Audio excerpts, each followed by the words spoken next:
Hello everyone, আসসালামু আলাইকুম। মোহাম্মদ আবু সুফিয়ান, দক্ষিণ কোরিয়া থেকে। আশা করি সবাই অনেক ভালো আছেন। সম্প্রতি বাংলাদেশের যে ইস্যু ছিল, এই ইস্যু শেষ হলো। অনেকে বলতেছি 226 জনের, অনেকে বলছে 226 জনের ইস্যু হয়েছে, কেউ বলছে বেশি, কেউ বলছে কম। আসলে ভাই, আমি এই সেন্সিটিভ জিনিসগুলো নিয়ে কোনো সময় কথা বলতে চাই না। অ্যাকুরেট কোনো সংখ্যা না জানি একটা গ্রুপে একটা পোস্ট দিয়ে দিলাম, আর ওই স্ক্রিনশট নিয়ে সারা মানুষ পোস্ট করলো। কি দরকার এইসব করে? এটা নিয়ে দেখিস কিটা জানি পোস্ট করেছে, কোন কিটা বয়েসলের কিটা হর্তা কোন কোচিং সেন্টারে দেখ কইছে 226 জনের ইস্যু হয়েছে।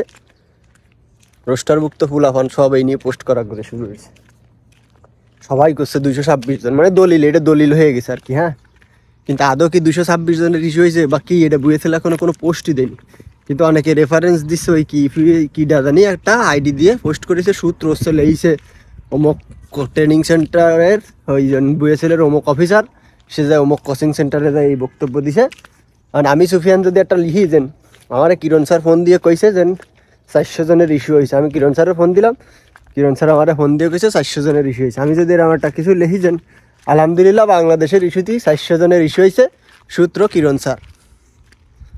তখন আমার এই পোস্টটা স্ক্রিনশট দিয়ে আমার কম বেশি যতজন চেনে, আর আমার তো টুকটাক কিছু মানুষ বিশ্বাস করে বা আমার কথাটা শোনে, সবাই স্ক্রিনশট দিয়ে এটা ঢালাওভাবে প্রচার করা শুরু হবে। এখন কিরণ স্যার আমার ফোন দিল কি দিল না, এ কিন্তু আসলে কেউ দেখবে না। হ্যাঁ, বা এ কেউ দেখেও না। সবাই দেখবে কি গন্ধি, সবাই দেখবে আমি পোস্ট করেছি, কিন্তু আমার এদের কিরণ স্যার ফোন দিল কি না এ কেউ দেখবে না। তো এই পোস্টটা হওয়ার পরে এই নিয়ে মোটামুটি চলছে। যাই ইস্যু যে কয়জনের হোক, ইস্যু কম হচ্ছে, বাংলাদেশের আশানুরূপ ইস্যু হচ্ছে না, এটা আসলে হতাশাজনক। কিন্তু এই হতাশার ভিতরে ইদানিং কিছু মানুষ মিজাজ হারাচ্ছে। আমি কোনো ভিডিও পোস্ট করলে অনেক সময় অনেকে মিজাজ হারাই, 2-1 লোক কমেন্টস করতেছে এই জায়গায় যে ভাই এইসব না করে ভিসা ইস্যু বাড়ান, ভিসা ইস্যুর জন্য নিয়ে কিছু করেন, ভিসা ইস্যুর জন্য চেষ্টা করেন। ভাই আমি কিডা? হ্যাঁ, আমরা কারা? এই যে কমেন্টসগুলো আপনারা করেন, শোনেন, কোরিয়াতে আসবেন আপনারা একদিন হয়তো, বা আমরা একটা সময় ছিলাম আপনাদের মতন দেশে। আমরা ইপিএস কর্মী, আর কোরিয়াতে যারা আমরা আমাদের মতো কন্টেন্ট বানাই, আমি সুফিয়ান, আমি হয়তো বা টুকটাক কিছু কথা বলি, যে ভিডিও বানাই শখের বসে। আমি কোরিয়াতে আসছিলাম, কিভাবে আসছিলাম, এই বিষয়গুলো আমি টুকটাক আপনাদেরকে মাঝে মধ্যে কিছু ভিডিওর মাধ্যমে জানাইতে এই বিদেশ আসলে ডাইরেক্ট কথা কই যেন এই ব্লগিং না, আসলে আমার এইগুলো, আমি তো ইপিএস নিয়ে ইনফরমেটিভ ভিডিও বানাই। এই বানাইতে হয়তো আমার একটা বড় পাবলিক ফিগার তৈরি হয়ে গেছে। কিন্তু ভিডিও দেখা গেল ফেসবুক তো অটোমেটিক রোবোটিক সিস্টেমের মাধ্যমে চলে। নিয়ে যারা ভিডিও বানাতে থাকবে, ওকে ভিডিও একসময় ভাইরাল হয়ে যাবে, ওই টপিকের উপরে যারা ভিডিও দেখে ওকে কাছে যাবে। তো আমি ওই ভিডিও বানাতে আমার ভিডিও ইপিএসের মোটামুটি যারা এই কোরিয়ার ভাষা পড়ে তাদের কাছে যায়। এখন আমি সুফিয়ানের যে কাজ ইপিএসের মাধ্যমে কোরিয়াতে আসছে, যে বাকি 20,000 মানুষ আছে সবারও সেই কাজ। তারাও এই জায়গায় কাজ করতে আসছে, আমিও এই জায়গায় কাজ করতে আসি। তারাও সারা সপ্তাহ এখানে কাজ করে, আমিও সারা সপ্তাহ এখানে কাজ করি। তারা হয়তো ফার্ট টাইম আমার মতন এই ভিডিও বানায় না, আমি হয়তো বা এই ফার্ট টাইমে আপনাদেরকে কিছু ভিডিও বানাই। এই কোরিয়ার এই ধান ক্ষেত, এই পিএস ক্ষেত, এই বিল গাছ, এই আইটে কিছু কথা কই, এতে আমার ভালো লাগে। আর আমার এই ভিডিওগুলো থাইকে যায়। এই ভিডিওগুলো যদি আমি কোনদিন দেশে চলে যাই, হয়তো চলে যাবো কিছুদিন, 2 বছর চলে গেছে, এই 2 বছর আগের একটা ভিডিও এখন দেখলে কি ভালো লাগে, যে কি কিরাম ছিলাম, কিরাম কথা কথাম।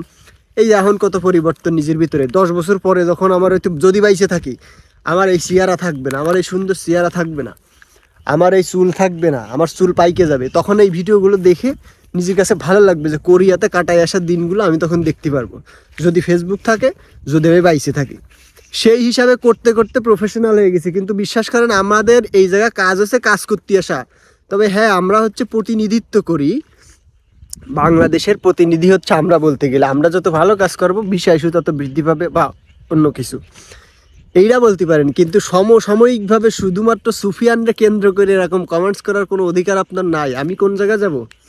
হ্যাঁ, বলতে পারেন যে আপনার কোম্পানিতে বাঙালি ইস্যু করার চেষ্টা করেন। হ্যাঁ, করতে পারি। আমার কোম্পানি সম্পর্কে আপনার কোনো ধারণা আছে? আমার কোম্পানিতে আমরা 6 জন লোক কাজ করি। 6 জন লোক আমার কোম্পানিতে আমরা কাজ করি, তার 5 জন বাঙালি, আর 4 জন অফিসের, ওকে হিসাব বাদ দিছি, সরি 7জন, এখন একজন বাড়িছে, মানে 6জন ছিলাম আমরা বাঙালি, এখন 5জন বাঙালি।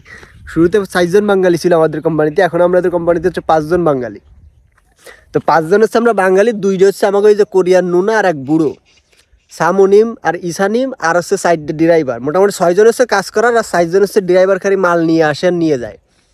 আমার কোম্পানি তো 400 জনের কোম্পানি না, যে কোনো মুহূর্তে লোক লাগে, হুটহাট লোকের প্রয়োজন হয়। আর কোরিয়ার বহু কোম্পানি আছে, মালিক আর তুমি যাই এসে কাজ করবে এরকম 2জনে। এই জন্য আমার কোম্পানিতে যদি আমি সুফিয়ান কালকে আমার কোম্পানি থেকে চলে যাই, তাহলে আমার কোম্পানিতে আর একজন বাঙালি নিয়ে আসবে। বিগত 15 বছরে আমার কোম্পানিতে বাঙালিই কাজ করতেছে, এটা বলতে পারেন। অথবা বলতে পারেন আপনার পাশে যদি কোনো কোম্পানি বা এরকম পরিচিত যদি থাকে 2-1জন, তাদের ভিতরে বাঙালি আনিছিল, রিলিজ নিয়ে চলে গেছে, সেই কোম্পানিতে আর বাঙালি আনে না। এই জন্য তেমন কিছু কয় না, এইটা হচ্ছে ব্যাপার। কিন্তু আপনারা ডাইরেক্ট নাম ধরে এইভাবে বলেন, মনে হয় যে এমন কি যেন আমরা এই জায়গা মনে অফিসিয়াল কোনো দায়িত্বে আছি বা এরকম কিছু। আসলে বিষয়টা তেমন না। কোরিয়াতে সবাই আমরা কাজ করি, আপনিও আসবেন যে কাজ করবেন, আমিও আসবো, আমিও আসছি, আমিও কাজ করি। তো এইগুলো হচ্ছে আমাদের মনে করেন যে যারা বলেন তারা না বুঝে অনেকে মনে করেন নিজা ছাড়াইও বলেন, কিন্তু আসলে এটা কোনো কথা না। কথা হচ্ছে যে ভিসা ইস্যু বৃদ্ধি আমাদের মাধ্যমে পাবে, কিন্তু আমি সুফিয়ান একা চেষ্টার মাধ্যমে হবে না, সমষ্টিগতভাবে দেশগতভাবে সবার চেষ্টা করা লাগবে। তারপরে হয়তো বা ভিসা ইস্যু, আমাদের কূটনৈতিক সম্পর্কের দিকে হিসাব করতে হবে, বাংলাদেশের চাহিদা কোরিয়াতে কেমন এটার উপরে হিসাব করতে হবে, বাংলাদেশের নাম কাম কেমন কোরিয়াতে এটার উপরে হিসাব করতে হবে, আমরা কেমন ফিডব্যাক দিচ্ছি এটার উপরে হিসাব করতে হবে, ধর্মীয়গত সংস্কৃতিগত বহু দিক হিসাব করে তারপরে ভিসা ইস্যু হয়। তো তাদের একটা চাহিদা, মালিকদের চাহিদা, মালিকরা কী পছন্দ করে, তারা কোন দেশের মানুষ পছন্দ করে। এখন তারা খাতি পছন্দ করে হচ্ছে গরুর শুকরের গোশত, তুমি তারা জোর করে গরুর গোশত খাওয়াতে পারবে, খাবেন, এটা হচ্ছে কোরিয়ান। এরা পছন্দ করে নেপালি, তুমি বাঙালি ভালো কাজ করলেও তোমার নেবে না, নেপালি রিলিজ নিয়ে চলে গেলেও নেপালি নেবে, কেননা নেপালি পছন্দ করে এরা, নেপালের সাথে সংস্কৃতি যায় হয়তো, বা ভিয়েতনামের সাথে যায়, বা উজবেকিস্তানের সাথে যায়। এই জন্য আমাদের যেভাবে নিচ্ছে তারপরে আস্তে আস্তে বাড়তিছে। আগে আপনি 5 বছর আগের হিসাব করেন, 5 বছর আগে বাংলাদেশের তো লোক আসতে হচ্ছে 2000 করে, এখন 10,000 হয়ে গেছে কোটা, এখন 10,000 হয়ে গেছে, সামনে হয়তো আরও বাড়বে। তো এইটা হচ্ছে ব্যাপার, টুকটাক করে বাড়তিছে কমতিছে, বাড়তিছে কমতিছে। এখন এইটা নিয়ে আমাদের উপরে মেজাজ খারাপ করলে হবে না, বুঝছেন?